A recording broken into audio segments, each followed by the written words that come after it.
Welcome to the high school edition of Football Friday, brought to you in part by Josh Houston and Associates, one source, one company. By the Metro Nashville Police Department. Apply today at mnpd.com. By Southern Trophy House. Visit their showroom at 2705 Nolensville Pike. And by Star Physical Therapy, committed to serve. Now let's head to the gridiron with George Plaster and Billy Derrick, a high school edition of Football Friday.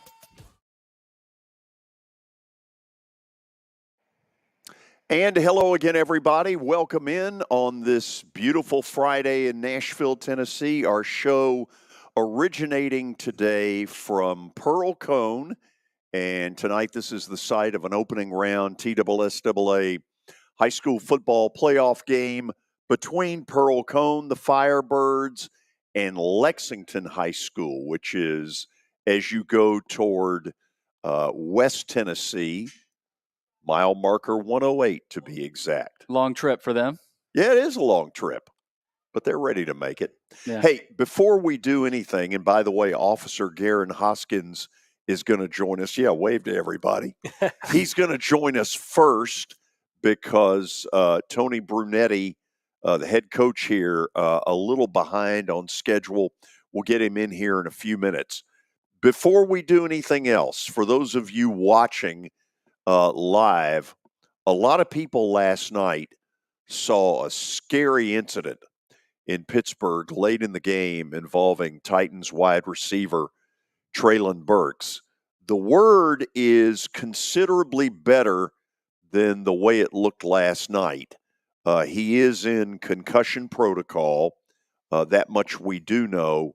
It seems as though he escaped some really serious injury, and for that we are all very grateful.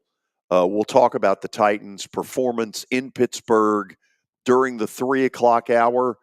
Honestly, I didn't think they played half bad, and I think the one thing we do know now, Billy, they have got themselves a quarterback in Will Levis. They certainly do. He was calm, cool, collected, and for Titans fans, it's kind of nice to see that. You haven't seen quarterback play like that in a long time, so it's going to be fun to see throughout this season. How many games can he win? Because Mike Vrabel and the Titans are not gonna lay down to anybody. So it's going to be fun to watch the Titans the rest of the season. They've got kind of a mini bye now, and they'll go to Tampa a week from Sunday to take on Baker Mayfield and the Bucs. Officer Garen Hoskins, how are you? I'm doing great, George. Kind of touching base a little bit on that Titans game last night. Will Levis has got some new blood into the system of our offense, and man, he's slinging that rock pretty well. First of all, they've got a great wide receiver in DeAndre Hopkins. There's no doubt about that. That guy, flat out, is a baller. What they need now is to get themselves another wide receiver a year from now to complement him. And the other thing they've got to get Chig Okonkwo back to what he was a year ago. This version, the 2023 version, isn't anywhere near what we saw last season. Get Levis a little bit of help, and because defensively they're plenty good enough. The Steelers probably consider themselves really fortunate to get out of there last night with a win. That was a tough, old-style NFL game. And, Billy, if I do say so, I hit the final score almost right on the button. Missed it by 1 point. Yeah. So what's going on in your world? Well, recruiting efforts have been fantastic recently, George. Today I'd like to talk about, every time we have a different segment and we talk about recruitment efforts and everything like that, I like to touch base on a different category. Today I want to talk about equipment and what is issued to you as a law enforcement officer once you go through the academy. We're issued our vests and all of our gear, but not to mention you get $1,000 of uniform allowance every single year to maintain those equipments, or if you want additional equipment that's approved through the department. there's several awesome things that we have, not to mention, take home cars. And our take home policy right now is great. You can drive your patrol car out. And just to give you an example, that's gas, that's oil and maintenance on a vehicle. I've got a truck I bought brand new in 2020, and heck, I just hit 11,000 miles on it this year. So you can see, You lucky dog, you. by having your tools that are issued to you, you don't pay anything through the academy, and you're learning all these life-saving medical skills and everything for any kind of emergency, and all your equipment is issued, and that's great. So give me sort of the standard what everybody is issued. Essentially, what you'll be issued is a duty belt, a vest, anything that would go along with conducting your job and doing your duties as a law enforcement officer is issued to you. So as you see here, I'm wearing a vest. It's an outer carrier, and I have all of my equipment on here and also a duty belt. It ends up being about 25 to 30 pounds extra. Really? And you feel it, don't you? Oh, yeah. When I get home and I take my vest off and everything, I feel like I grow 2 inches taller. But yeah, it's a fantastic thing. Back in the old days, and some other departments still do this, you have to purchase your equipment to do your job. And, being one of the highest paying agencies in Tennessee, excellent training, we issue everything you have. So not only do we give you the training and the knowledge and the skills to do the job, we also issue the tools as well. So every officer in the department has the vest. Absolutely. Yep. Everything that Hadn't always been that way, though, has it? No, there was a time in place where officers used to purchase their own pistols and everything. Now that was before my time, but as of now, it's a great thing to have, and especially with that allowance with every single year, you can make sure you're still able to do your job correctly and look good doing so. And look good doing so. I like that. Listen Absolutely. to you. So if a person's out there, whether they're in this auditorium today or if they're watching the show, and they say, I've thought about it, but I don't really know where to even start. How do they start the process? Well, like I say every time, it's super easy. You go to joinmnpd.com. Again, that's joinmnpd.com. You go to that website, and it's got everything from benefits and pay and everything like that, everything that goes along with the job. But it also has me on there, Officer Garen Hoskins. I'm on there. You can contact me if you're interested, and we can talk about the job and see if we can get you signed up. Okay, if a person is just learning about this a little bit, you all have set up what essentially is a recruitment team, and this is pretty brand new in the department. Absolutely. We're a team of 7. We go out everywhere. We travel, and we're looking for that next generation of officers that are interested in the job and want a good financial stable job that they love doing. And it's not an office type job. Being a law enforcement officer, there's been a lot of good things that I've been able to do. I worked in North Nashville for 8 years and love doing it. Most people around here know me as Squirrel, and I love getting out there in the community and helping. And our department provides you not only the job capability of doing your duties every single day, but getting out there and serving your community and helping people that need help. Okay, how can they reach you? Well, it's as simple as going to the website, joinmnpd.com. You can click on my profile, Officer Garen Hoskins. Once you click on my profile, it's got my email, my contact information. Reach out anytime. We'll talk. Beautiful. Appreciate it. Good Absolutely. seeing you again. And I think it's also safe to say, I'm going to say Pearl-Cohn by Fitty. Does that sound about right? Yeah. Whoa, hold on a second. Hold on. That's all the noise we could get for that? I think so. Can we get a little bit higher? There it is. Let's go. Yeah.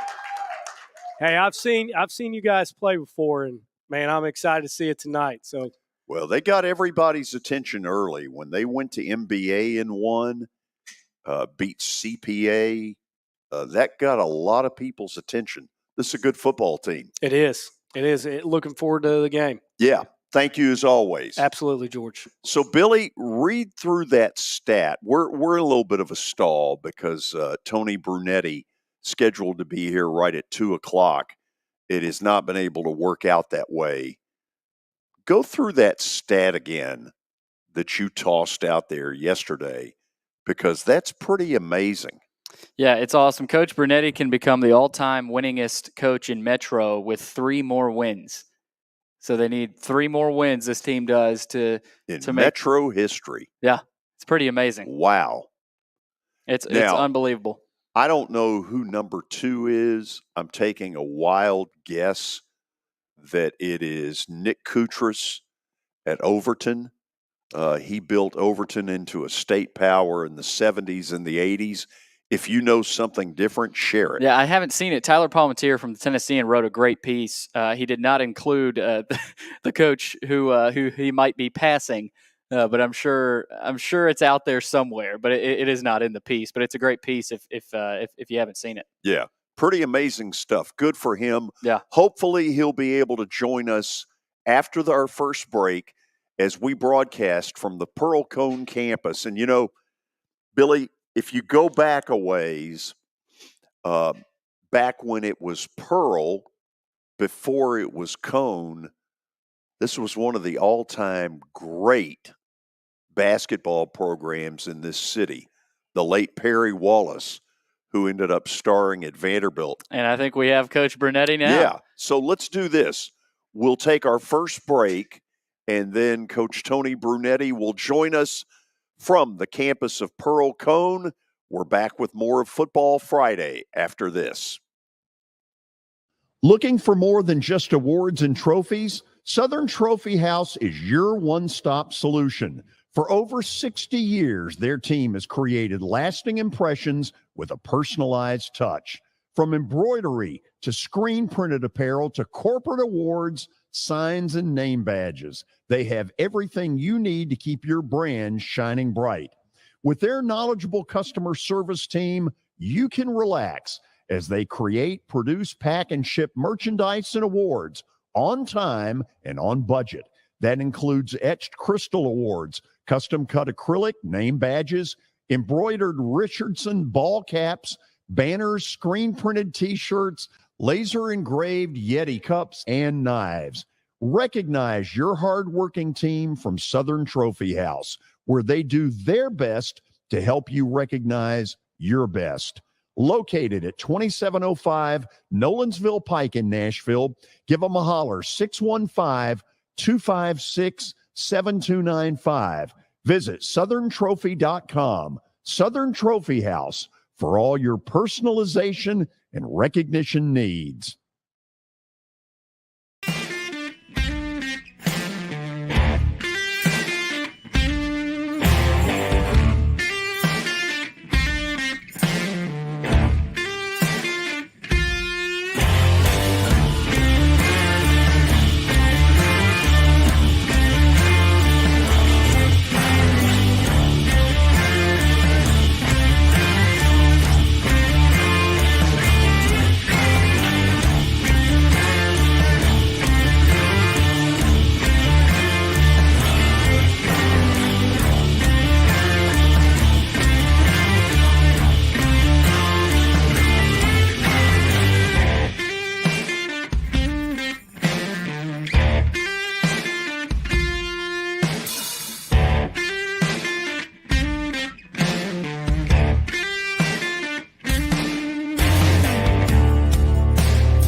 Convenience and value, 2 words that we expect when we do business.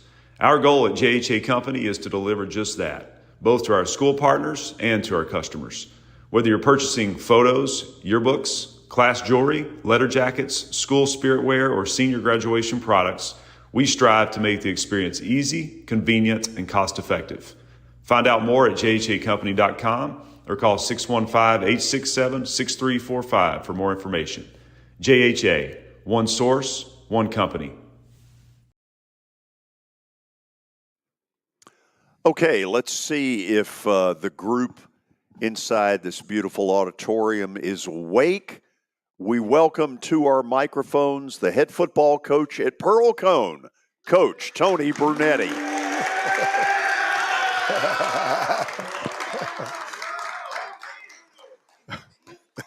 think they're awake. So let's be honest. They're just happy to be out of class.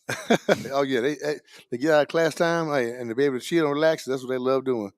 So you got a big game tonight in the opening round of the playoffs. How much different is playoff football than regular season? It's do or die. I mean, even though you go 10-0 in the season-wise, when it comes down to the playoffs, it's 0-0. Anybody can get beat any night. So you got to come play 100% for 4 quarters every game. So before you came up here, Billy had read off some impressive stats about your career, a long career in Metro. Kind of talk people who are watching this who do not know all your background, where all you've been. I started in '97 coaching at Cheatham County High School. That was my first actual just coaching job. And I stayed there and through the years. And I'm leaving there in 2002 and coming to Pearl-Cohn High School. And I became assistant my first year, D coordinator the next 3 years, and then I became the head coach here. And I've been this is my 18th season right here. 18th as head coach. As head coach this year. Wow. Yes. Okay. Longevity. That ought to be applauded too.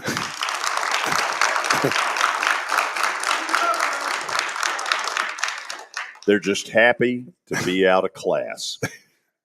So you got everybody's attention earlier this year when you went to MBA and won. You beat CPA. Let's talk a little bit about the start. And while some people were surprised, others who knew a little bit more were saying these are not huge upsets. No, we brought a lot back from last year, and we lost that state final game. And I think the kids put the mindset in the weight room from last January on through the summer that we put the work in the weight room, we stick together, that we could beat anybody. I think when we went into those games, and a lot of times in the past, a lot of public schools usually make mistakes because they mentally make mistakes because they nervous, they're scared, or they don't believe in themselves. But this group, I told them, we had a meeting right before our first game, had like a little senior powwow, and I said, if we stick together for 4 quarters and we believe in each other and cut down our mistakes, I was like, nobody will beat us. I strongly believe that 4 quarters of physical football and not make mental errors and play hard football and do your job, we can beat anybody. And it's paid off. And the kids believe that. That's our philosophy. They'll tell you 4 quarters of, I don't want to use the word heal, but 4 quarters of physical football. And that's what's paid off. Less mental errors, being sound on special teams, doing better there, and putting all phases in perspective in the right direction. And that's been the beneficial for us. That's why we're winning. You all have kind of, over the last few years, carried the banner for Metro Public Schools. Pearl-Cohn has been the shining light. Has that added any pressure? No, I think the pride of community in our program is big. Even our staff, all the guys that play for me, they back on my staff coaching with me. They have a lot of pride for this community, this program. And success-wise goes down to the kids. They still have to work. We still have to train them, develop them. And they got to put the mindset work in their weight room with us and dedicate for us to be successful over the years. And that trend continues on because of the dedication, consistency, and the discipline we have brought into the program and keep it there. And the kids believe in it. How much has the new turf helped? When I saw it from the interstate driving over here, I was like, wow, this thing looks great. I think I did a good job. Metro did a good job of what they did. I think they put us some quality fields in Metro, and I thank them. I think the kids enjoy it because now we don't have to, especially when we get late in the playoffs, and when you go down and practice on that mud field, it's hard. It's hard. You easy to get injuries or you don't get the same effect, the same work time in. Now, we come in, we do have time to practice on the new game field. We organize, it goes quick. You ain't got to worry about no rain because it drains real fast. And that has been major for us to get more productivity in practice at the same time to get done faster and be more accountability time-wise.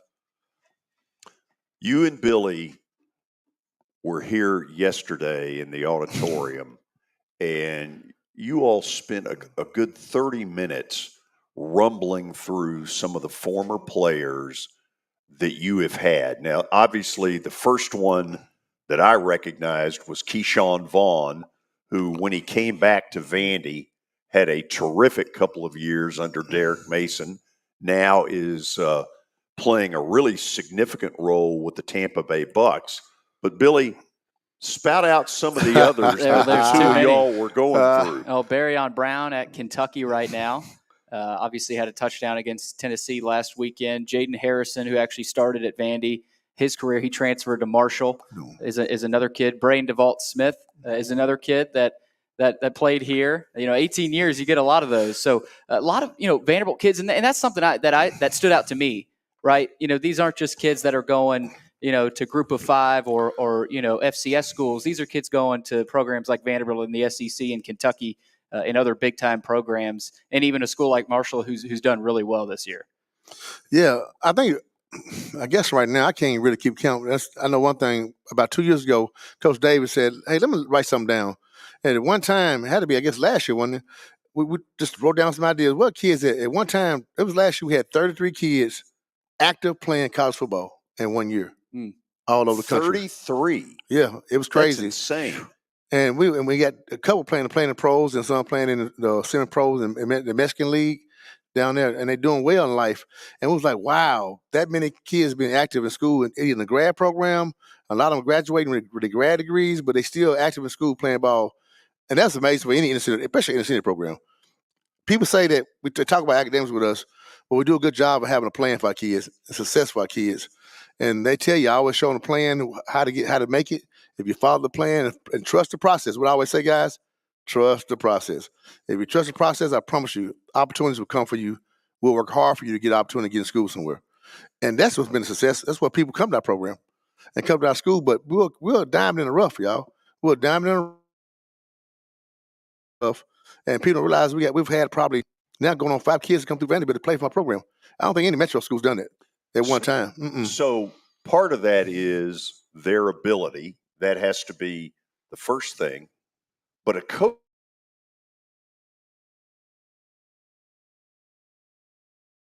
Yeah, I believe. I'm probably.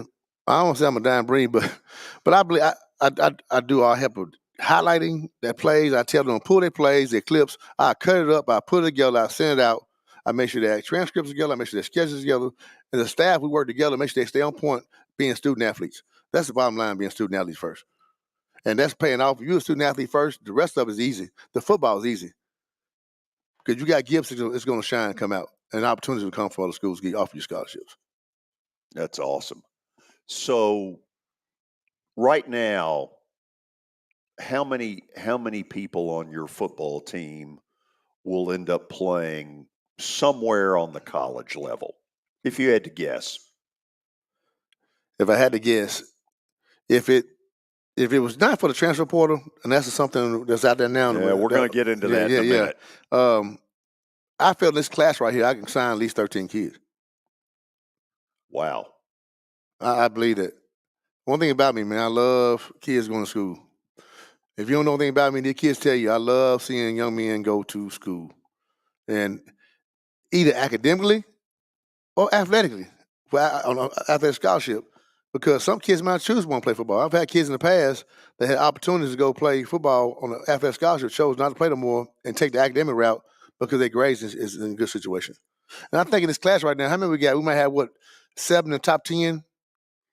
It's about 7 in the top 10 at GPA-wise graduating this year? Huh? Getting hand signals from all over. See one over here, we here. We probably got, I'm saying we got at least on 3.5 GPAs on down to a 3.0. Yeah, we've done a good job this year. Here's the thing that doesn't get talked about enough, and it's a sad reality of what's going on right now. It's easy to rip NIL. Oh, yeah. It's easy to rip transfer portal, where you've got kids jumping all over the place from one school to another. But what nobody is talking about is, as this transfer portal gets more and more active, kids at this level are finding it harder to get recruited. The transfer portal has good points and when it comes to kids that better get a kid another chance to go somewhere else and the situation's not good. But the overall of it is killing the high school kids. And the high school is the bloodline for college football, y'all. I mean, this is real talk. If you don't have high school players, can you have college football? You got nothing. Think about it. If they don't play, if their kids say, I don't want to play football no more because I'm not going to get a chance to get a scholarship because they give it to older kids that's already recycled in the system. What if everybody said, no, I don't want to play no more? What's going to happen then? When you have no kids going to school? What's going to happen to the colleges then? What are they going to do then? Then it's going to be a major change going to have to happen. I'm just being real with you because you're killing your bloodline because if you ain't signing, and hopefully NCAA would maybe do something to where they modify or give them more choices, more chances to bring in more freshmen in under a certain rule, whatever. They've got to. Yeah, it's got to change. It's got to change because it kills kids' spirits. Why is that not being talked about enough? It ain't big enough. I guess it ain't big enough that they don't think that it means anything, but it does mean a lot because I said again, high school sports is a bloodline to college sports football. If you don't have that, you don't have college football. Tell me a little bit about your football team for somebody coming to the game tonight. What should they look for? They're not very good. No, I'm just playing. Lexington or this group? They want to know which one you're talking about. But no. Why were you pointing at them when you said that? Yeah, I almost see the reaction when they say they take a lot of pride in themselves. This team have a lot of guys. I was talking to Kennard Javon earlier today. He was talking about it's amazing how when one of our kids might get hurt or let me say something. A lot of these kids have started a lot of schools, y'all. A lot of kids come to this program because we are successful. A lot of college coaches come through and see us, and we compete at a high level. So it opens up doors. But also their teammates this year bond together when one person go down, the next person step up and perform. And that's big. And because of that, that's why we've been so successful. And we know that every night we come out wise, as long as we go play together, I'll say it again, play together, that we're going to win that game. I promise you that. So do you know much about Lexington? Other than they're west of here by a good 2 hours? Yeah, we haven't played them the last couple of years, 3 years. The head coach there is a good guy. I talk to him all the time. They've been very talented. They've had success in the playoffs. They're gonna come play. They're gonna go play for 4 quarters. That's why we had to play 4 quarters and match their intensity and take care of the ball and take care of them and get this win tonight. Let me make sure I got this right. Have you got home field throughout as long as you win? Yes. Last year we traveled. We were traveling every week, but this year because we won the district region-wise and the year rotated, where the quarterfinals and semifinals come here, and that's a blessing. All 4 games, as long as we take care of business, the state has to run through us, and that's what we want. Here's one thing that really shocked me yesterday when I walked in here is all this media equipment that I saw. When I was coming out of school, there were 3 of us that I knew of that wanted to get into sports broadcasting. Joe Fisher, who went on to a much longer career as Vanderbilt's announcer than I did. Chip Walters, longtime play-by-play voice at MTSU, and me. And that was it. Wow. And now I look, and these kids, they have had doors opened for them before they ever get out of high school. What I saw back in that room that you took me back into, we never had anything close to that. No, I tell you what's crazy. We have the production program is tremendous wise, and we started that when it started here about, I guess, almost now 10 years now. It's grown. It's been tremendous. They teach you everything. They teach you everything about publishing, editing, developing. Kids can take their stuff and take their videos to a whole nother level they want to. They can make commercials. They teach them how to make commercials. They teach them how to work the equipment. When they pass that certification, that program, they're technicians to have a chance to go to work a job or have so many hours work toward a college program that's similar to what we offer. And that's beneficial to get a head start. But also you learn the trade, you learn the skill set, and hey, it's what we're going to in social media now, that's the way to go. That's why we're going that way. And they're right, Mr. Grimble. Back in the very back. Okay, you want to see if they're awake? Yeah. Are y'all going to win tonight? please. That wouldn't have paid the light bill. Are you going to win tonight? Billy, what do you think? That's pretty good. I think they can do better, though. Oh, I do think they can do better. But I also think they're thrilled to be the hell out of class. You got that right. Yes, just to be honest. Hey, thank you for coming in here and doing this. No, I thank you for having us, and good luck tonight. I appreciate you having us. I appreciate you coming here to visit our school, and and I think the kids. I think they learn what's going on right now. I think they don't realize I don't think they realize who you are. I don't think they care. But nor should they. This guy will he'll go down the Hall of Fame as one of the first pioneers when it comes to radio. Hold on, let me see if I got any money. First pioneers to come through Nashville over the years, and they're trying. How long now, George? How long has it been? 30 years? 40 years? 40 years he's been doing this for. This is what any media you never heard of. I was young and thin. But he's always support sports in Nashville and the high school sports. He's always been involved. And I appreciate it. I mean, you understand how much I appreciate it coming to our school and do this is an honor for me. Well, you were nice to open the doors. I most definitely. Coach, good luck tonight. Thank you. Thanks, Coach. That's Coach Tony Brunetti from Pearl-Cohn High School. Now, did I see correctly that George Robinson is ready? Yes, he is. George Robinson covers high school football. You all read him by way of the Tennessean, and he joins us by way of Zoom. George, how are you? I'm doing good, guys. How are you guys doing? Doing good. I just saw that last segment with Coach Brunetti. I had a conversation with him before the season started. He told me they were going to be good. He's right. They're good. Are they, in your mind, good enough to win it all? Yes, absolutely. 100%. Yes. In fact, they are the team that I feel like will win the 4A state title. And I'm not alone in that assessment of that team. I saw them preseason during practices and talked with Coach Brunetti, and his biggest thing was, making sure that they're, healthy going into the playoffs. That's a large ask of any high school any football team going into the postseason. I mean, everybody would love to be healthy. The reality is that that's hard to do. Just by how physical that this sport is. But they got all the pieces there. They got the quarterback. They got guys to spread. They got Keyshawn Tarleton has guys to spread it around to. They got an incredible defense that up until maybe a couple of weeks ago was shutting out everybody. I mean, you kind of hate to peg somebody as the team to beat because that puts a kind of a bullseye on your back. But I'm sure the bullseye's been on Pearl-Cohn's back all season long, and they've just responded week in and week out. And that's why they're my favorite in 4A this year, to kind of break that long championship drought. I think the last one they had was 97. I think it was 96, 97. They went back to back. I think Coach Brunetti and his Firebirds get it done this year, man. They are just absolutely incredible. Well, let's start by previewing that game. Lexington coming over to play Pearl-Cohn tonight.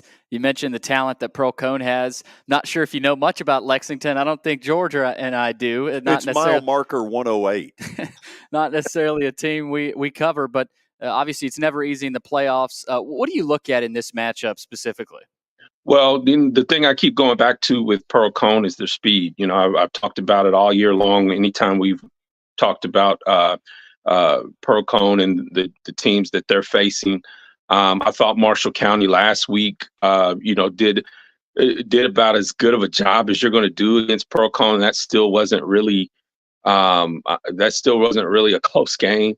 That's the problem Lexington faces, is having to deal with the speed that Pearl-Cohn has and the number of players that Pearl-Cohn has that has speed. And then on the flip side of that, you got to look at Pearl-Cohn's defense and just marvel at what they've been able to do, this year, particularly I'd say the last 6-7 weeks. where they've, held held a lot of teams scoreless. So I just don't think this is a matchup that is in favor of Lexington. I think Pearl-Cohn just has too much. And, I think Pearl-Cohn kind of runs away with this, and, they'll be playing next week in the second round. All right, let's get to Green Hill and Riverdale tonight. Riverdale just came off their win over Oakland last week, and Green Hill's a team that's not easy to beat. So this is going to be a challenge for Riverdale, and I'm glad you put this one on there. What are you most excited about in that one tonight?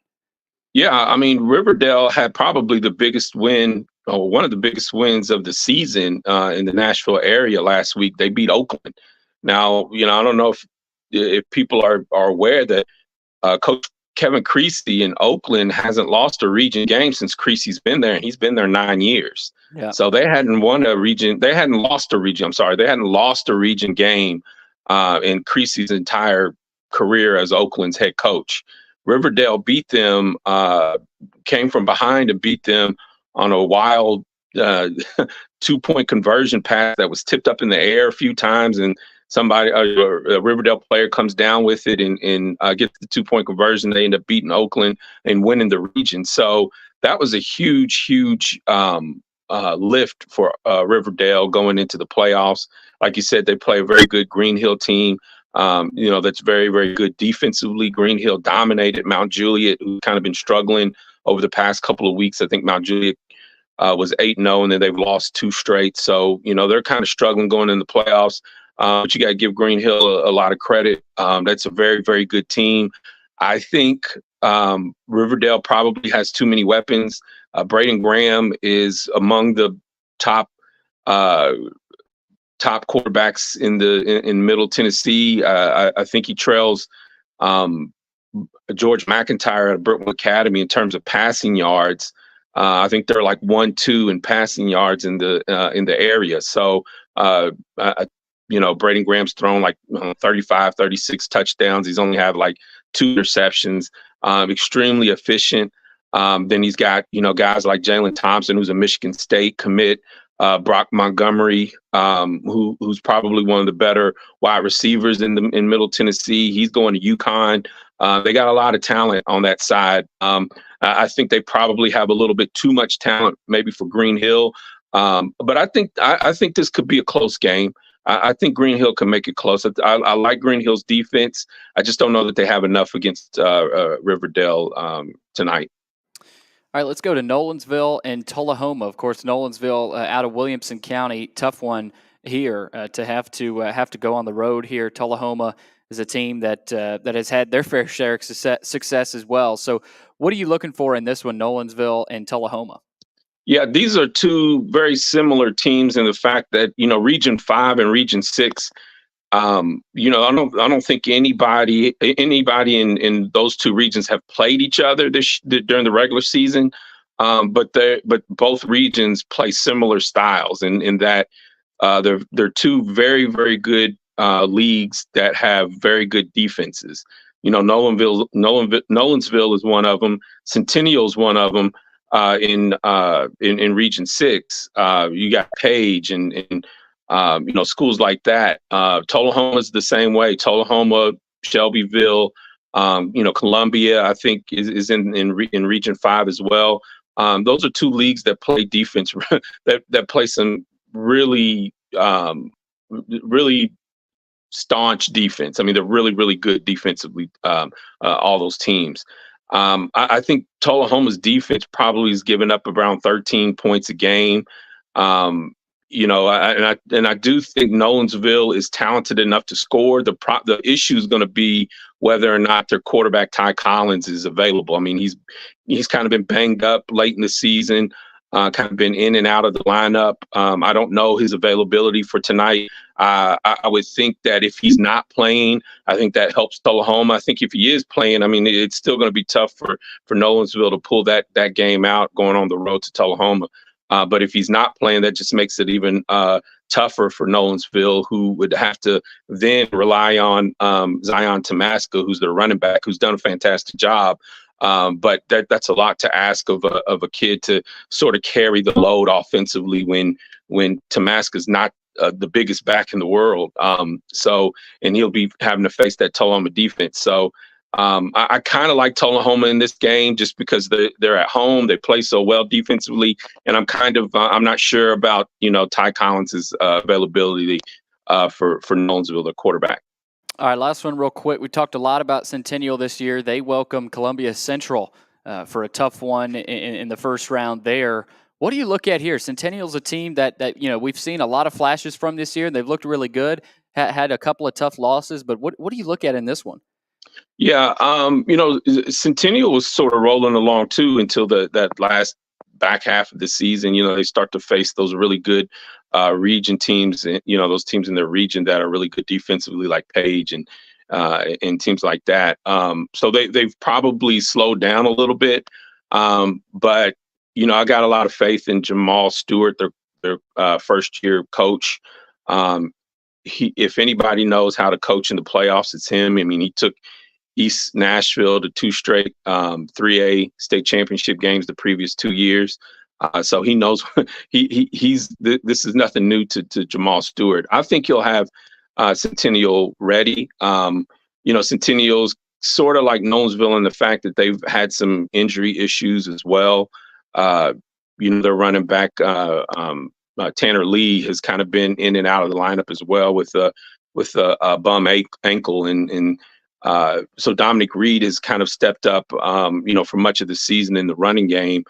I think they need to get some more out of their passing games, though, with Elijah Nevis, the Columbia Academy transfer, who's done a solid job for Centennial. But I just think that in order to take some of that pressure off of Dominic Reed, who is a Mr. Football semifinalist, by the way, to take some of that pressure off of him, I think they need to be able to move the ball through the air, and that's all Elijah Nevis and his ability to kind of keep that offense, to keep it kind of functioning and with a variety of different things that they can do. Because you got to remember, Dominic Reed also plays defense. He's also an outstanding defensive player, a linebacker. So he's playing both ways. And, certainly it's the playoffs isn't necessarily a sprint. It's not a marathon, but it's not a sprint. So, they would like to keep their number one guy, Dominic Reed, as healthy as possible. So, because like I said, he's playing both ways. So I think being able to throw the ball against Columbia and throw it accurately and efficiently, I think helps. It would help Centennial's cause in that respect. George, we've got great weather for the opening weekend of the TSSAA playoffs. That's good news for everybody. Shouldn't be too cold. Ought to be perfect conditions. Thank you, as always, for the visit, and we'll do it again next Friday. I always look forward to it. Thank you, guys. George Robinson from the Tennessean joining us. Yeah, y'all give him a hand. Well done. We'll go to the break. When we come back, players to watch around the Nashville, Middle Tennessee area tonight in various games, and then our Star Physical Therapy health moment, even if I didn't say it right. Taylor Griffith is going to join us, and we've got some interesting things to talk about. So stick around. Football Friday continues after this. Star Physical Therapy was established in 1997 with one great mission: to serve. If you're hurting, don't wait to receive physical therapy. You don't need a referral to see their physical therapist, and early morning and evening appointments are available. Make the call to 615-673-1420 and get rid of that pain. Star Physical Therapy, the official health provider of Football Friday.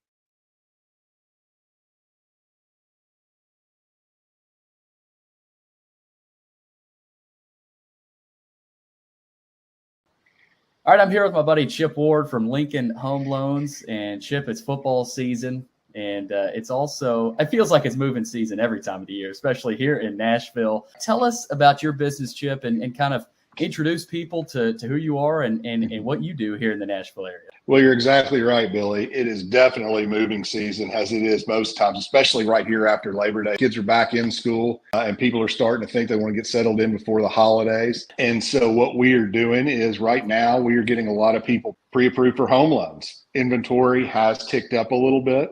It has been down, but it's rebounding a little bit. And right now is a good time to buy.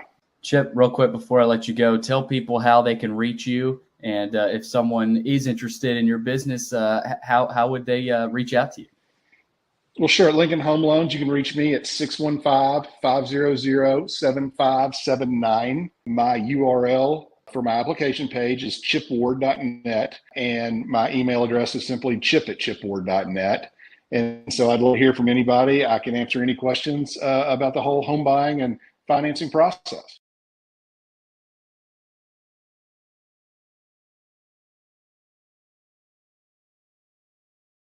We are back. Some really funny stuff that went on during the commercial break. So let me make sure I've got this right. None of you in here like the Cowboys. No. Thank you.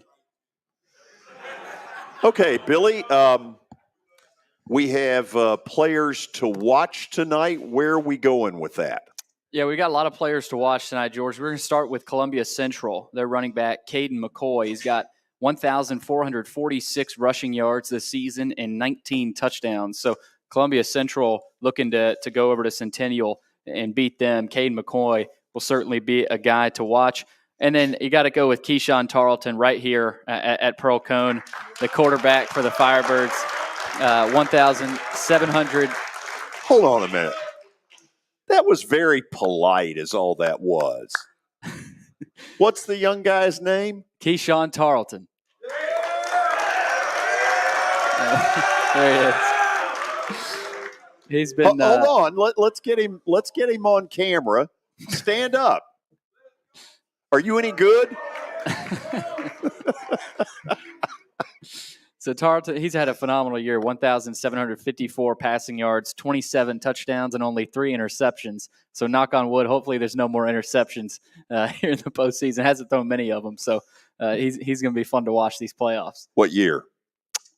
Junior, senior. Senior? Hold on. Let's get a scoop. Where are you going to school? Don't know yet. Let's get the recruiters in here. Yeah. Let's get it moving. I'm sure they'll be coming after the season. So, and that George, so much talent. I think is it Darius Reed also at receiver. We've also got. Hold on. I think we can shift him over to the Titans if he's as good as you say he is. You and DeAndre Hopkins. You and DeAndre Hopkins. Yeah, that'd work. We've also got Zayon Simpson-Smith, running back. I think he's got something like 26 tackles for loss this year. Also plays running back, linebacker. He's a freak, George. So you kind of centered in on this school, didn't you? What do you mean? Well, I mean, 3 of the 4 players to watch in the Middle Tennessee area they've got a were ton of straight talent. out of here. There's another Columbia Central quarterback, Kason Tice, is another kid that. Do you want them to boo him? Well, no, they've got respect, George. I don't think they boo anybody.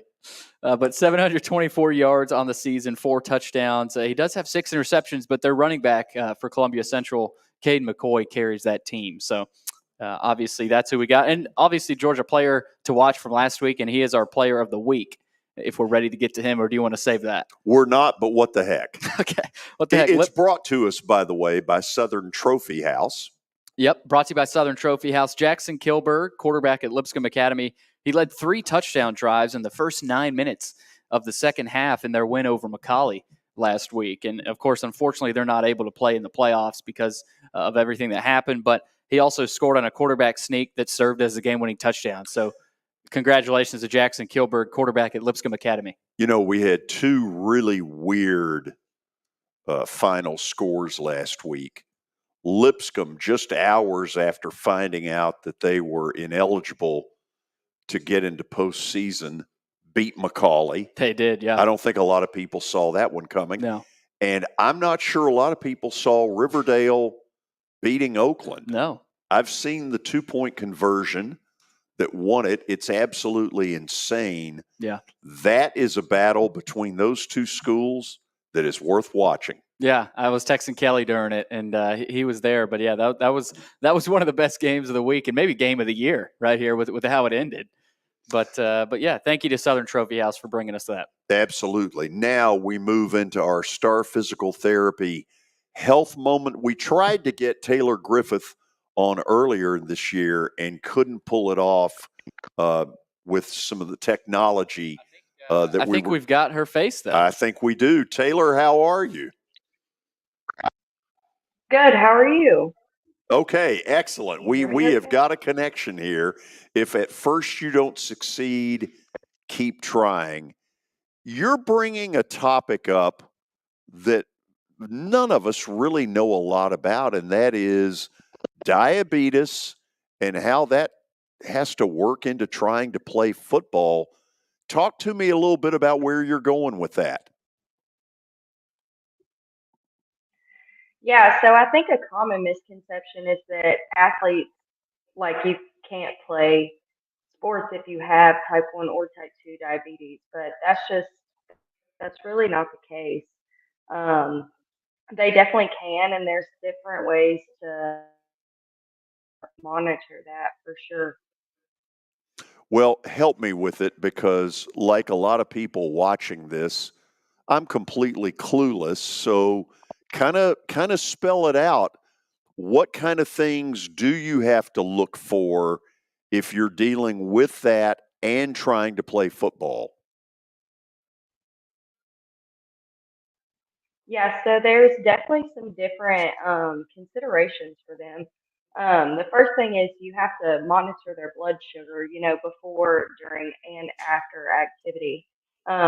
During activity, they should be eating every probably 20 to 30 minutes, just something with carbs, which could be fruit, peanut butter crackers, really just a small snack. You want them eating consistently because sports, physical activity in general, can actually make your body more sensitive to insulin, which type 2 diabetics, or type 1 and type 2, they get artificially. Their body doesn't produce it necessarily. So for the parent of a high school football player, when you say the every 20 to 30 minutes, um, what's the cutoff line if you've got a 7 o'clock Friday night kickoff? Yeah, so you just have them eat something like in between quarters, just something quick. It doesn't need to be anything heavy.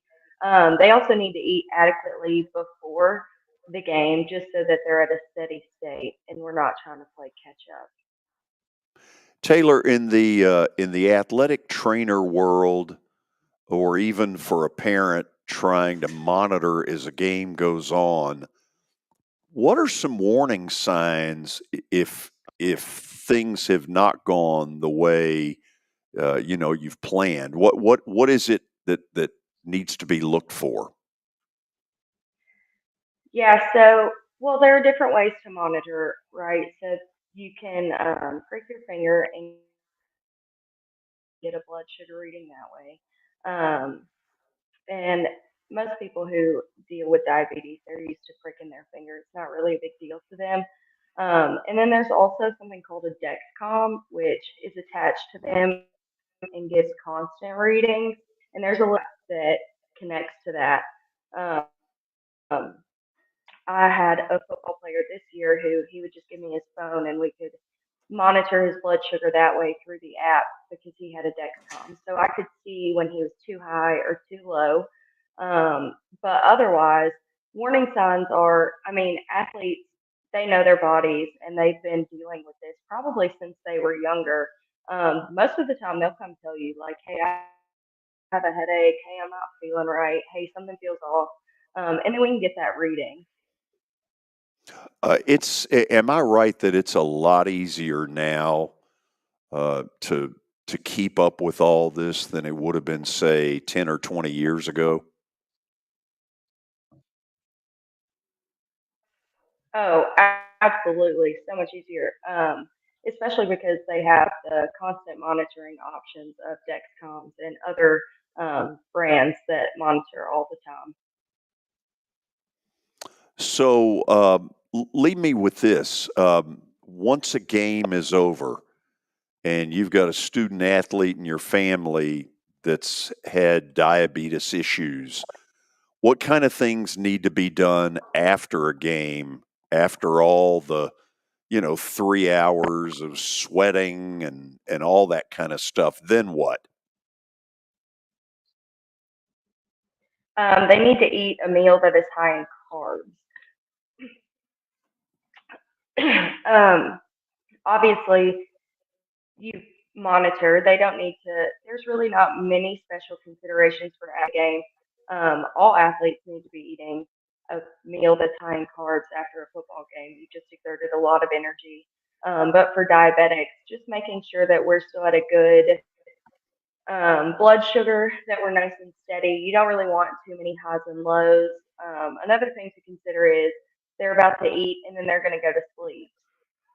So they've been in this high physical activity for the last 3.5 hours. Now they're about to go home and go to sleep. So you don't want them to get too high before laying down to go to bed. Yeah. These are some great tips because a lot of us, and I'd be one of them, that has not really had to deal with this, thank goodness, really wouldn't have any clue where to start. So what you've provided is a really good public service. Taylor, thank you. Tell Kelly Ziegler we said hello. And thanks to all the folks at Star Physical Therapy. Thank you. Take care. That's Taylor Griffith joining us to talk a little bit about that. It's an important issue, and yet most of us know absolutely nothing.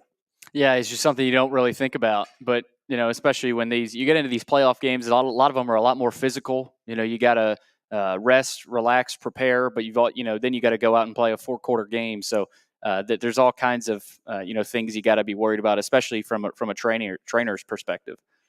So when we come back, when we start the 3:00 hour, we'll get you the very latest on Titans wide receiver Treylon Burks. The news is actually surprisingly okay. It looked horrible last night at the very end of the game against the Steelers up in Pittsburgh when he was carted off and then put in an ambulance. He is in concussion protocol. That much we know, but it sounds like he may have escaped some of the worst of what it was everybody was worried about at the time, and for that we are very thankful. Terry McCormick will give us the very latest on that situation in his daily Titans update. Then we will hear from head coach Mike Vrabel from his press conference that got pretty interesting in the wake of the loss to Pittsburgh. And then I'm going to rumble through, let me count them. There are 5 really big college football games this weekend involving schools that are in the top 25 that are playing each other. Kansas State at Texas, Missouri at Georgia. Missouri is about a 15.5-point dog going to Athens. Oklahoma and Oklahoma State in the Bedlam series. Sadly, this may be the final time these teams play for a while, with Oklahoma going to the SEC. Of course, LSU and Alabama tomorrow night. By the way, did you notice virtually unanimous that this crowd had Alabama? Yeah, not a lot of LSU fans in here. Who in here believes in LSU? Now all of a sudden we got a few. Now. Got about 5 out there. One right in the middle who's very strong about it. Let's get him on camera. Billy, put him, yeah, stand up. Let him know. Let him know you're an LSU Bengal Tiger. Nice. I like it. Okay, and the last one is Washington at USC. And I'm here to tell you that that game, for sure, is one of my bets of the day. Oh, look at that. Stay tuned. Thanks to the folks at Pearl-Cohn, the entire faculty and staff who helped us so much in getting this taken care of. Thanks to you guys for being a good audience today. Good luck tonight against Lexington, although from the sound of things, I think they've got it. I don't think they'll have much issue I tonight. think they think they've got it under control. We'll take a break, and then we'll talk Titans and college football. The 3 o'clock hour in Football Friday begins after this. It was the most horrible experience that any mother could ever go through. I knew that I needed to get help. My friend, she immediately said, "You need to call Bart Durham." And you guys were there within an hour. You guys are like family for us. Yeah, sure is nice to connect with the people that you're doing your best to help.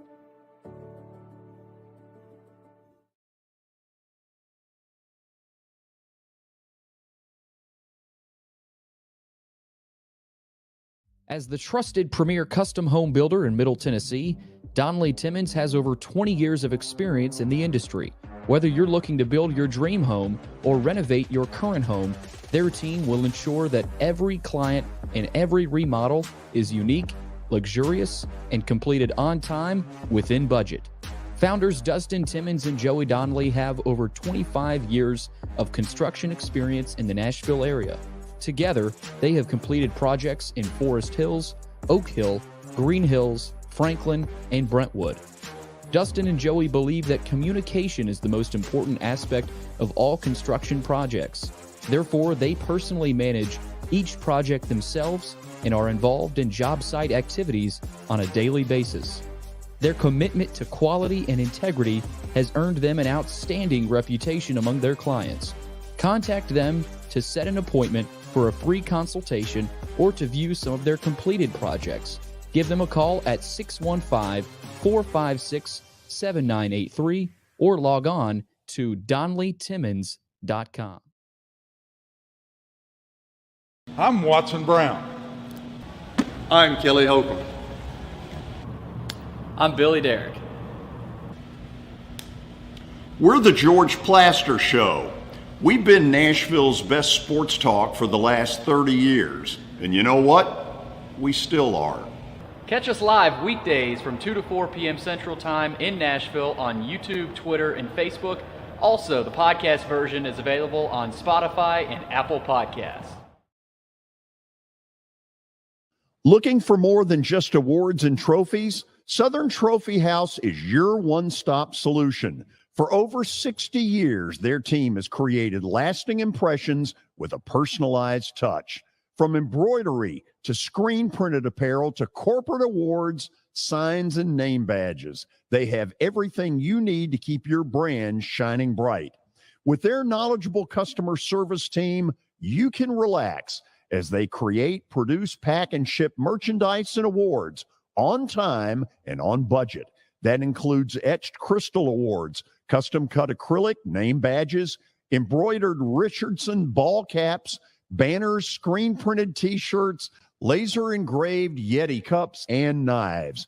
Recognize your hard-working team from Southern Trophy House, where they do their best to help you recognize your best. Located at 2705 Nolensville Pike in Nashville, give them a holler, 615-256-7295. Visit southerntrophy.com. Southern Trophy House, for all your personalization and recognition needs.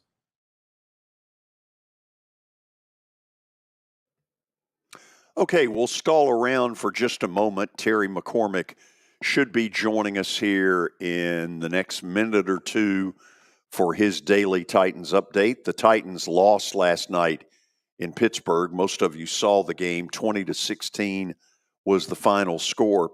I don't feel this way very often after a loss, but I came away with a lot of positives from last night. Really only one small negative for me. on the series before the final one, the play before Traylon Burks got hurt, 3rd and 4 from the, I want to say Pittsburgh 40. They ran the football. What was that play call? I don't know. I would have thrown, I think the thought process that you were going to get 4 on the ground against Pittsburgh. I mean, that was a little bad. naive. That was just a bad call. Other than that, I was pretty okay. I thought they took some chances. I didn't feel bad about their play calling at all. No, other than that, of course. But yeah, you take that out, you can't complain much. I mean, Vrabel said after the game that the defense, he didn't say they lost the game, but they need to be better on defense. They couldn't stop the run. No, Jalen Warren ran all over them. A little bit of a surprise. Yeah, and they didn't get enough pressure on Pickett either. You know, I mean, with Jeff and, you had Tart back and Autry and all those guys, Landry, they weren't as active as you might have thought. Now it's on the road and obviously when you're at home, you play better, I think, off the edge there and getting to the quarterback. But I thought Vrabel made a good point. Their defense has to be better. This wasn't on the offense. Other than that 3rd and 4 play call, it's just way too conservative. I don't know.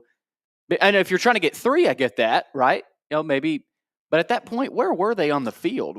They were on Pittsburgh's 40, give or take. Okay, so yeah, down 20-16. Down 4. Yeah. And I don't think they forgot they were down 4. No. But, I didn't get that. So, but if you're down 3, you get it, right? It's a game. It's a game of inches. 1 point difference might have made a huge difference, but I thought the defense definitely could have played better. Now, I'm going to state the obvious. Will Levis is for real. He's the real deal. And I think everybody knows it. I think the Titans were the last of the party to figure it out. They seemed very hesitant to want to play him 2 weeks ago. He was a shining brightly star a week ago against Atlanta. And you knew last night was going to be harder. First of all, that is a tough stadium to play in. That is a great fan base. They make a lot of noise for the Steelers, and he knew he was going to have to deal with that. I thought he kept his poise, really with only one thing that I would have been at all critical of as he was being sacked in the first half. He tried to throw the ball to the side, and that probably wasn't the smartest thing. But the bottom line is this guy's a baller. He's ready to be an NFL quarterback. And it's time for the Titans to admit it. And instead of all this hedging and hemming and hawing, just come out and say it. Will Levis is a damn good National Football League quarterback. Yeah. He can play. By the way, Terry's with us. He is. Terry McCormick's Daily Titans Update, brought to you by Lori Burnett Leland. She wants to be your mortgage lady. And through the folks at USA Mortgage, that absolutely can happen. So dial her up, 615-969-4350. Here's Terry McCormick from Main Street Media. Terry, let's start with Traylon Burks. What do you know? Well, Mike Vrabel told us that as bad as it looked last night with him being carted off on a stretcher due to that injury when he hit his head on the ground trying to make that dive and catch. He said that it was not as bad as it appears. He is in the concussion protocol, and the biggest reason for that was he was briefly knocked unconscious by the hit that he suffered there in that collision with the ground. So, but he was on his way in apparently to begin getting treatment today, and looks like it's a best case scenario for Traylon Burks in what at the time looked like a very scary situation. Yeah, we're all very thankful for that because it was a scary looking scene last night that got downright frightening when you saw that stretcher and that big board come out. Terry, last night they played constantly playing fruit basket turnover in the offensive line as people would go down and then come back into the game. I have no idea how in the world they managed that. But what are you hearing today? What's the status of a banged up offensive line? Well, still a little bit too early to determine. Brable said that guys are getting MRIs to kind of see what the issues are. Nicholas Petit Ferrer, and it sounds like Daniel Brunskill may be the most serious of the two. Brunskill was able to finish the game. Petit Ferrer was not, with a shoulder injury. He did not reveal what Brunskill's injury was, but he said he gave him a lot of credit for staying in there and being able to finish the game. Peter Skoronsky also went out for a couple of plays, but returned to play, and Andre Dillard did as well. So got our first look at Jalen Duncan, the 6th-round pick who played a couple of snaps at left tackle in the game. So it's going to be interesting to see. They should have Chris Hubbard coming through the concussion protocol and should be ready to return, hopefully, by the Tampa game. So that adds another body to the equation, but it's certainly a situation where this is a group that's not played very well this year, and now you've got injuries thrown in there to kind of jumble up whatever chemistry they might have had through this process. So could be a messy thing going forward, George. Terry, have we reached a point where these two performances by Will Levis have pretty much said, okay, from here on in, barring injury, he is the Titans quarterback, and that creates a little bit of a dicey proposition when Ryan Tannehill is back healthy? Well, Braden wasn't exactly committed to that today, and he pointed out a couple of plays where Levis could have and should have been better, he said. I still think that they need to go forward with Will Levis as the quarterback myself, because even though Vrabel said that he would have answers, next Tuesday when the media assembles with him again, it would appear to me that at 3-5 and losing tiebreakers to a number of AFC teams, including the Steelers and the Browns and the Ravens, that this team is in really no position right now to vie for a wild card. And they would have to pretty much run the table in the division and probably win 6 or 7 of their final 9 games and sweep Jacksonville to have a real shot to win the AFC South. So that's a pretty tall order. I think it's really I think it has to start becoming about the more reps you can get Will Levis, the more he can learn and play through his mistakes and all. Then I think that only sets you up for more success in 2024 and beyond. Everybody knows that what Ryan Tannehill has brought to the table here over the years. He's been a competitor. He's been a fighter. He's been a guy who has, had some really solid moments for this franchise, but he's on an expiring contract, and he's also 35 years old. So, if you were still in the hunt right now, solidly in the hunt for a wild card or the division title, I could see maybe going back to Tannehill. But I think the best move for the long-term health of the franchise is to start getting a full-time look at Levis. Yeah, Terry, Mike Vrabel can point out all of Will Levis's mistakes that he wants to. He's whistling in the dark on this. Will Levis, in 2 games, has proven that he has earned the shot to run this team. And, Vrabel can make a decision that's contrary to that, but it's not going to go over well. And you and I both know that. So you're exactly right. If he goes away from Levis in this situation, and they come home in a couple of weeks right after Thanksgiving and face the Carolina Panthers, who are a terrible team in their own right, that stadium is going to be about 2/3 empty. Terry, we'll see how it all goes, but I know this. I was proud of Will Levis last night. I thought he played with a lot of poise. I thought he did a lot of things really well. I like the variety of throws that he can make that, to be real honest, Ryan Tannehill cannot. And that's one of the things that has struck me is that Will Levis can make all the throws, and it's time for the Titans to start propping him up a little bit. Yeah, I don't disagree. I think one of the things, George, that is noticeably different, both quarterbacks are playing behind the same terrible offensive line, but Will Levis has such a strong arm that he doesn't need to set his feet to get the football where it needs to go and put something on the throw. That's something that we've not seen this year from Ryan Tannehill. It's something we've certainly not seen from Malik Willis. If this offensive line is going to be as porous as it has been, then you've got to. Your best chance of moving the football through the air is probably with Will Levis if they can protect him and not get him hurt. Terry, did Vrabel ever explain the decision to run a draw on 3rd and 4 there at the end? Well, he said that it was the look that they wanted. There were only 5 in the box, but obviously it didn't work out. I think that whole sequence of plays right there is questionable. There was a reverse to Traylon Burks. There was a dive play or stretch play to Derrick Henry. And then there was that handoff to Tajay Spears. In that situation, I think you got to put the ball in the air at least one of those 3 plays to try and get some yards down the field and move the chains. To me, 3 run plays right there in a row.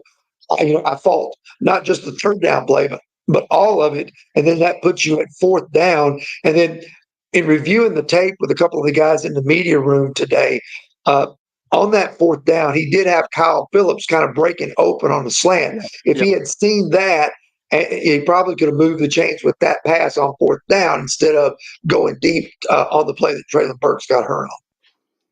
Terry, appreciate it. You have a good weekend. We'll check back in with you on Monday. All right. Sounds good. Thanks. Terry McCormick's Daily Titans Update brought to you by Lori Burnett Leland. She wants to be your mortgage lady, and through the folks at USA Mortgage, that is entirely possible. Dial her up, 615-969-4350. On Monday, both Watson and Terry will break down what they saw last night. Kelly may not have seen much. Yeah. Because he was at Troy, and congrats to his son's team on a big win last night over South Alabama. So we've got Vrabel ready to listen to for a few minutes. We do. Okay. In the aftermath of last night's game, Mike Vrabel spoke to the media. We wanted you to be able to hear some of it. Here goes. Moving and having more of an update, hopefully tomorrow. But he's back there being evaluated, and but I would say that the way it looked, I think that it's probably better than how it looked. So he's alert, and he's in the training room being evaluated. How tough to lose at the end, and you feel like Will did a good job of getting in a position to win it late? Yeah, I mean, you don't lose it late. There's always other things that go into it, opportunities missed or their ability to make a play, when they needed to.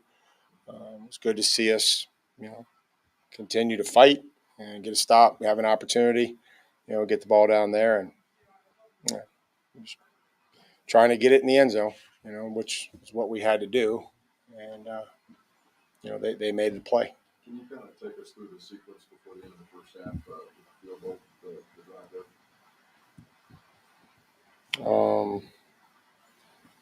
Yeah, I mean, what's the? Well, on the 3rd and 10 run with maybe an opportunity to take a shot at the end zone. Yeah, I mean, just felt like we needed to secure points right there. Been through this before on other opportunities of 3rd and 10, down there where there's not a whole lot of space. And again, I don't. Whether we should have, I just felt like getting the points right there was critical. And if we bust a run and they're back, and great, we break one. But just didn't figure, that was good for us. So having failed that in Cleveland had a bearing on your not doing it tonight? Well, I think you always try to learn from every experience, and felt like the way that it was going, that those points were going to be critical. Didn't want to, put anybody in a situation, especially the quarterback in his,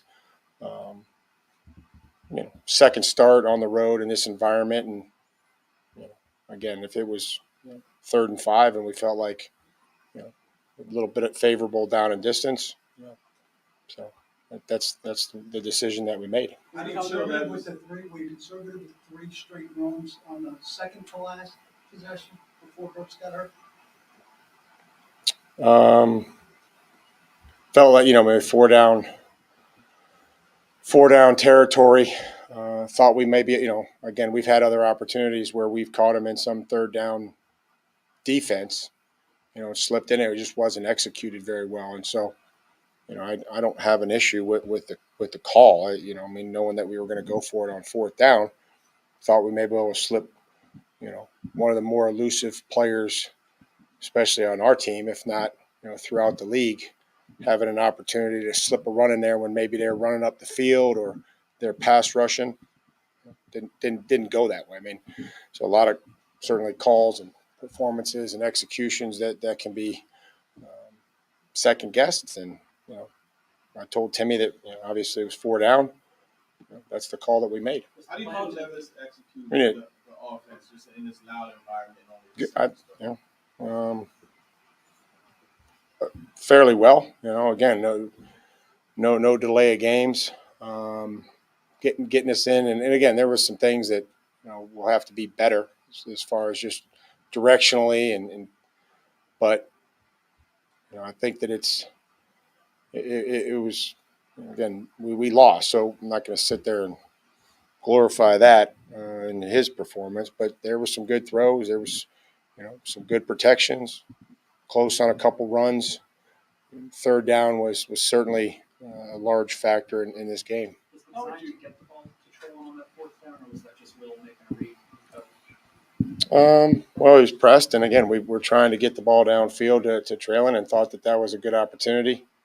There's, the quarterback has a lot of decisions when we call a play, and I like that decision. Just would have liked to come down with it, and those are things that Traylon has done for us in the past and need to continue to do. They're pressed up there, isolated coverage on the backside. So that is Mike Vrabel after the loss last night to the Steelers. I don't know if it's a strategy, Billy, but they continue to try to downplay Will Levis's performances. And I'm not sure I really understand that. He played fairly good. Bull, I thought he played great. Yeah. I was really impressed with his poise. Yeah, it's been weird with Vrabel. I don't know why he has been talking like this about Will Levis. And Terry's right. If they decide to start Ryan Tannehill when he's healthy, there's going to be a massive uproar in this Nashville community. Yeah, Tannehill is the veteran. He's the guy that, deep down, Mike Vrabel would probably rather go to war with this season. But after these first two performances, I don't see how you just turn away from Levis and risk, kind of knocking his confidence down a couple of notches. Not that I think that would do that, but Terry's right about the playoffs too. This is a long shot team to make the playoffs. Now they're now 2.5 behind Jacksonville at 3-5. Jacksonville's 5-2. Is that right?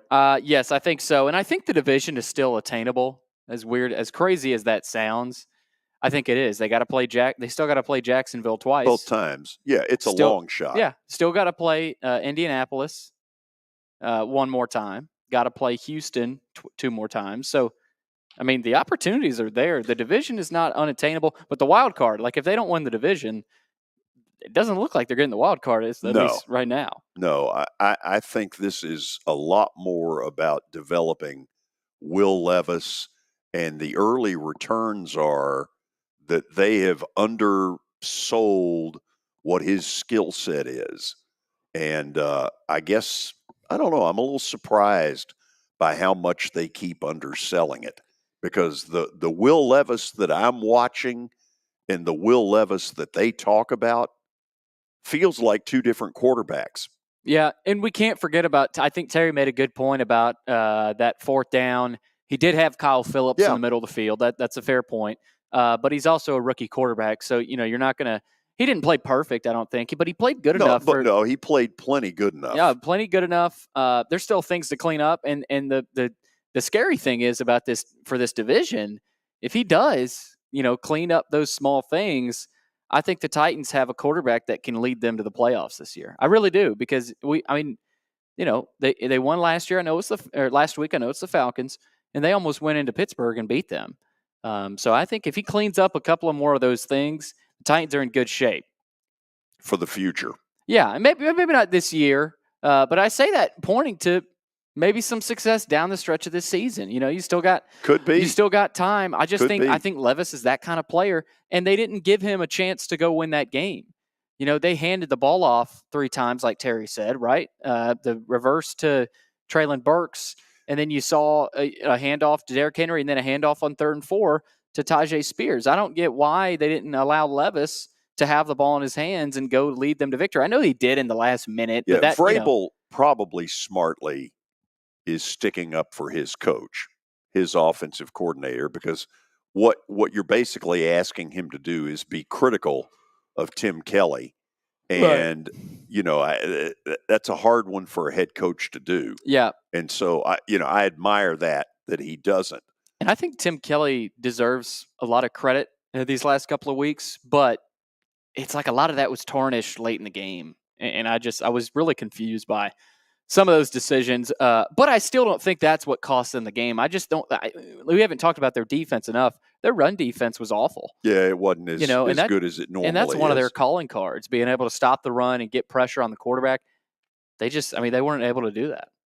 We'll go to the break, and we'll talk about what is a mammoth big weekend series of matchups in college football, and we will do that in just a moment.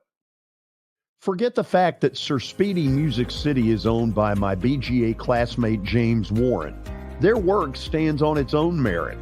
James and his staff do incredible work, as evidenced by the huge banners at the Plaster and Friends Celebrity Bowling Night. If you're looking for quality to help your marketing and business communications, and you want it at a reasonable price, these are your folks. Call them at 615-832-9511 or go to print at sirspeedymusiccity.com. And be sure to tell them Plaz sent you. Family owned and operated for more than 2 decades, Alaco Fine Wood Floors is Nashville and Middle Tennessee's choice for premium quality hardwood floors. Since 1995, Jimmy Alaco and his army of employees have embodied the approach of taking pride in one's craft and providing superior customer service, growing from a one-man shop to a team of 23 professionals who share the founder's passion for quality craftsmanship and customer satisfaction. If you are interested in contacting them, you can find their headquarters at 2505 Winford Avenue in Berry Hill, or give them a call at 615-356-0303. Again, that's 615-356-0303, or log on to alacofinewoodfloors.com.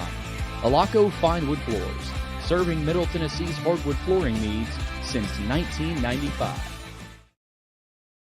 Over the years, more men have started to seek help for hormone deficiencies and imbalances, and Dr. Jeffrey Lodge and wife Daphne, along with their experienced staff, give men the treatment required to improve their quality of life, improve your immune system, energy level, cognitive function, and more. There's no better time to achieve a healthy lifestyle. What are you waiting for? Give Cool Springs MD a call today for an appointment at 615-486-3458 or visit the website coolspringsmd.com. For over 35 years, Wilson Bank & Trust has been committed to providing customized banking solutions to help individuals, families, and businesses in Tennessee achieve their goals. As your full-service community bank, we are proud to offer loans with competitive rates, local decision-making, and fast, friendly service from our experienced lenders. No matter where you are on your financial journey, Wilson Bank & Trust is ready to help you take the next step. Visit your nearest Wilson Bank & Trust office or online at wilsonbank.com to get started today. Member FDIC, Equal Housing Lender. Well, as you can see by that graphic, we have got a magical weekend of college football. We've got some terrific matchups involving teams playing each other that are in the top 25. So let's just start right at the top and ask the question, is 23rd ranked Kansas State good enough to go win at Texas? I don't necessarily think so, but I'll also say this. Kansas State just got through waxing TCU to the tune of 41-3. They're pretty good. They are. Chris Klein has done a heck of a job replacing Bill Snyder. A lot of people thought there was going to be some drop off there in Manhattan, but they've got a golden opportunity on the road. Malik Murphy is going to go again for Texas, and he didn't look all that bad last week, but he's not Quinn Ewers. So without Quinn Ewers, can Texas squeak by? I mean, this is a game they do not want to have to play right now. I'm sure they're not thrilled about having to face the Wildcats and Chris Kleiman. I know they're at home, so that'll help. Oh, I think that's the only reason they're going to win. And I agree. Because they're at home. I agree with that. If this is in Manhattan, K-State money line, I think up your sleeve. But no, I think Texas is just good enough, and they're still desperate, right? They're desperate to keep winning and keep their hopes alive. So I like Texas, but it's not going to be easy. Georgia begins a 3-week stretch tomorrow that could get fairly dicey. Whew. Home against Missouri, home against the Ole Miss Rebels, and then they go to Neyland Stadium to take on Tennessee. I've had my doubts about Georgia, and every time I'm convinced they're going down, they then go out and hang 51 on Kentucky. I don't know what to think about Georgia. I do think Carson Beck is playing better, and the timing of this is good because without Brock Bowers, they need him. Yeah. Is Missouri going to take this to the wire? I don't know. Yeah, it's hard to tell. I mean, Missouri is a team that, we've seen them do some really good things, especially offensively. But I think their defense was exposed in that LSU game. They really didn't do much of any defense against LSU. But I do think Georgia is a team, George, and we've talked about this with Kirby Smart, that, it's almost like they play down to their competition. Like that Vanderbilt game. I keep thinking back at that. If you looked at Georgia against Vanderbilt and then Georgia against Florida, two totally different teams. So I think Georgia comes to play. That number is scary. I want to take Missouri, but Georgia has they've put the hammer down on some teams. So are they consistent enough? Can they dominate Florida and Missouri back to back? I think that'll be tough. We're 24 hours away from finding out. The third one to me is what is wrong about college football right now. This is for the foreseeable future the last time Oklahoma and Oklahoma State are going to engage in what they call the Bedlam War. That's just wrong. It is wrong. And my gut feeling, without any proof, is that Oklahoma State would like to continue the series, and Oklahoma is saying, we're playing all these SEC schools. Forget it. We're not doing it. This is what's wrong. If we keep losing good rivalries, at some point, it's going to hurt this sport. I think we're seeing some of the early returns, from a lot of, you've already seen some rivalries start to sort of lose a little bit of luster, but this one is going to be gone. So this one's nasty. Yeah, it's ugly. Oklahoma has dominated this series, though. I think they're 91-19 against Oklahoma State, and they're desperate. They lost last week to Kansas, so I like the Sooners here in a rivalry that will be dead after this year. CBS gets LSU and Alabama in prime time at Bryant-Denny in Tuscaloosa. On one hand, there's no doubt that LSU is going to have some moments with Jaden Daniels. He's been the best quarterback in the league. On the flip side, though, I keep having this nightmare of LSU's defense at Ole Miss. And I just don't think they're good enough to go win at Alabama. Yeah, if you're LSU, you've got to put up points. And they have put up points. But, can they play Alabama's game? Can they play that physical game? Alabama is sitting here saying, if we just run the football down their throat and play good enough defense, we can win. But it's going to be interesting. LSU scores on everybody. Yep. So that's something's going to give wild here. Card. Yeah. So I don't know. But on the other hand, can Alabama hang with LSU in a shootout? That if it gets to a shootout, that's when I'd be nervous as an Alabama fan. When is the last time Alabama has been favored at home in an SEC game by that only small 3. a number? Yeah. Man, it's been a while. Yeah.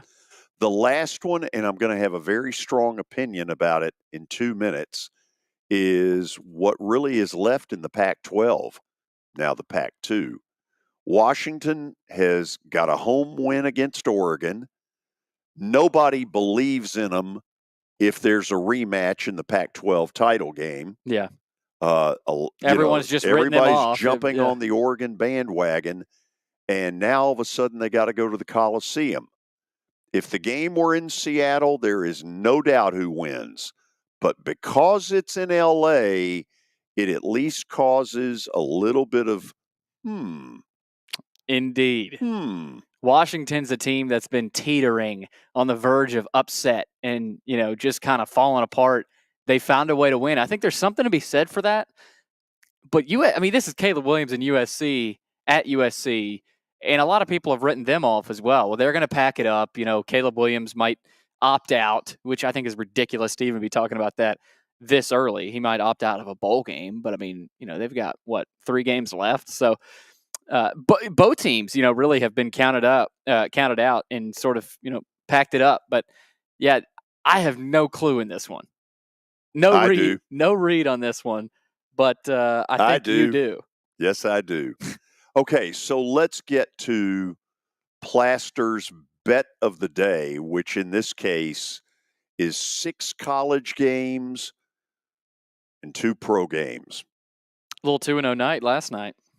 Yeah. Steelers and Texas Tech. Feeling good. I didn't know Texas Tech was doing all that construction to their stadium. Yeah, they're apparently they're getting expanding. To work. Yeah. Although I don't know why they haven't been all that good. No. So let's sort of run through where I'm going with this. Let me start with a little bit of Ole Miss. Ole Miss is going to score points, and A&M is going to have to be prepared to score a lot with them. And I don't think they can. Max Johnson has been okay, and that's about it. He's been okay. Jackson Dart, I think, is a much better quarterback than he was a year ago. I think Ole Miss wins, and I think they cover in a game where they may win by double digits. Yeah, I like Ole Miss here. Lane Kiffin is not a fan of Jimbo Fisher and his style of coaching and playing. He was hilarious this week in his press conference, his pregame press conference, just kind of fake bragging about all the talent. They've got a great collection of talent. He kept saying the word collection because of a collective with A&M. But, yeah, I like Ole Miss here because their defense has gotten better too. I think we forget about that. When they play Georgia, I'll be interested to see if they can hang in there physically. Game number 2 is Vegas believing that Kansas cannot get its head out of the clouds quick enough to go to Iowa State and win. I beg to differ. I think Lance Leopold is the emerging biggest star that is going to be courted by some other schools. And I think this guy is the real deal. I think he's going to have his team ready. And when all is said and done, Kansas is just flat out better than Iowa State. I agree with that, but this is a perfect slip-up opportunity sure after a big and that's win. What, that's what Vegas is basically putting out there when they make them the underdog. Yeah. Speaking of underdogs, USC, they don't play a lick of defense. They weren't good enough earlier in the year to beat Oregon. They weren't good enough. Have they played Oregon? USC has not played Oregon. Who was their first loss to? USC's first loss was to Arizona. Was it Arizona? I don't know. You need to look that one up. Anyway, USC now has 2 losses. Okay, they played really well. Yes, thank you. Thank you. Oh, I love it. That's the best. Like I said earlier, if the game was in Seattle, no doubt who would win. Yeah. But this is basically Custer's last stand. This is USC's last opportunity on a national spotlight to show why people were drooling about them earlier in the year. No, they don't play a lick of defense, but they do have Caleb Williams, and they are going to come up fired up tomorrow night. And in the upset special, they will knock Washington from the ranks of the unbeaten. Oh, that's the Fight best. on. That's the best. Yeah, we forget how good Caleb Williams actually still is. He is going to have to be unbelievably good. They cannot win tomorrow without a superhuman effort from him, and I think they're going to get it. Yeah. SC in the upset. And he's the kind of player that can. He can just put his whole team on his back and Sure he can. go win a game. Okay, here are the other 3 on the college level. I think it's what Billy said earlier. Alabama's going to line up and ram it down LSU's throat and limit the number of possessions that LSU's able to get. That's the key.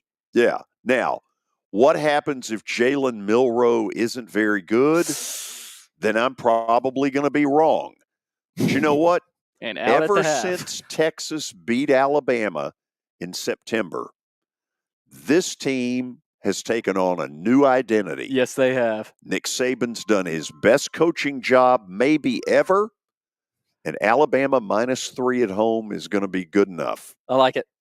The next one's a gut shot. NC State, for the second week in a row at home, is going to play Giant Killer, this time against the U. Back-to-back wins for the Wolfpack. The U. And then the most improved team in college football, yes, Arizona. They now simply are better than UCLA. And at home, as a dog, they will prove it. And hopefully people finally realize they are a good team. I think they should be ranked. Fafita, is that his name at quarterback? And then Jed Fish, the head coach, they have done a phenomenal job this year. 2 pro games. Yeah, I'm going Philly. EAGLES. Yeah, and here basically is where I'm going. Until Dallas shows you that they can go on the road and win the big one, ignore them. They got boat raced at San Fran. You know, I feel like Stephen A. Smith when I talk about the Cowboys right now. But until they prove that they can go win at Philly, why would you take them? Go EAGLES. The odds are much more in your favor.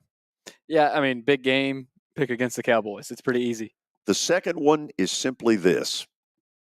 Did anybody notice that Cincinnati went to San Fran and beat them and won going away? They're back. Not only are they back, Joe Burrow appears to be completely healthy. Now that he can run around, buy time, scramble out of the pocket. Not that Buffalo isn't really good, but Cincinnati at home is going to be tough to beat in the rematch of the Damar Hamlin game from January. Yeah. It's hard to believe, but this was the matchup when all of that went down. Yeah, wild to think about. And it, I guess coming up almost a year, right? Yep. So, yeah, Burrow has It was in January. Okay, yeah. So January the 1st. Wow. New Year's Day. Yeah. Joe Burrow has owned Josh Allen. I mean, he has a couple of losses, but I mean, anytime they go together, it's usually Burrow coming on the winning side. Beat him in the playoffs in Buffalo. You know the Bills would love to avenge that. Yep. But I think right now Cincinnati is the team on a roll, and until they're not on a roll, I'm going with them. I like it. So those are my 8. Do I believe I'll go 8-0? No, I don't. Do I think I'll win my share? I do. Yeah, I like those picks. Going back. SC, baby. I like the SC pick. the only one I would differ on is Iowa State. I think I like Iowa State in that spot. But other than that, I like the picks. I like Arizona. And I think, worst case, George, is maybe 2 losses because I like those picks. We'll see. That's why they make you play them. Might be a bad omen there, though. We are done. Hope you, number one, enjoy your weekend. Wherever you may be going, drive safely. If you get a chance, go to a high school playoff game tonight, because I always say it. These kids are the college stars of the very near future. For Billy Derrick and the entire crew from Pearl-Cohn, and let me say thank Shout you. out to Kelvin back here. He basically made a lot of this possible, and he basically runs the entertainment department. Man, what he here showed at us at Pearl, beautiful so facility. Impressive. Yeah. So again, thank you to him and Coach Brunetti and everybody that made this possible. See all of you on Monday. Have a good weekend.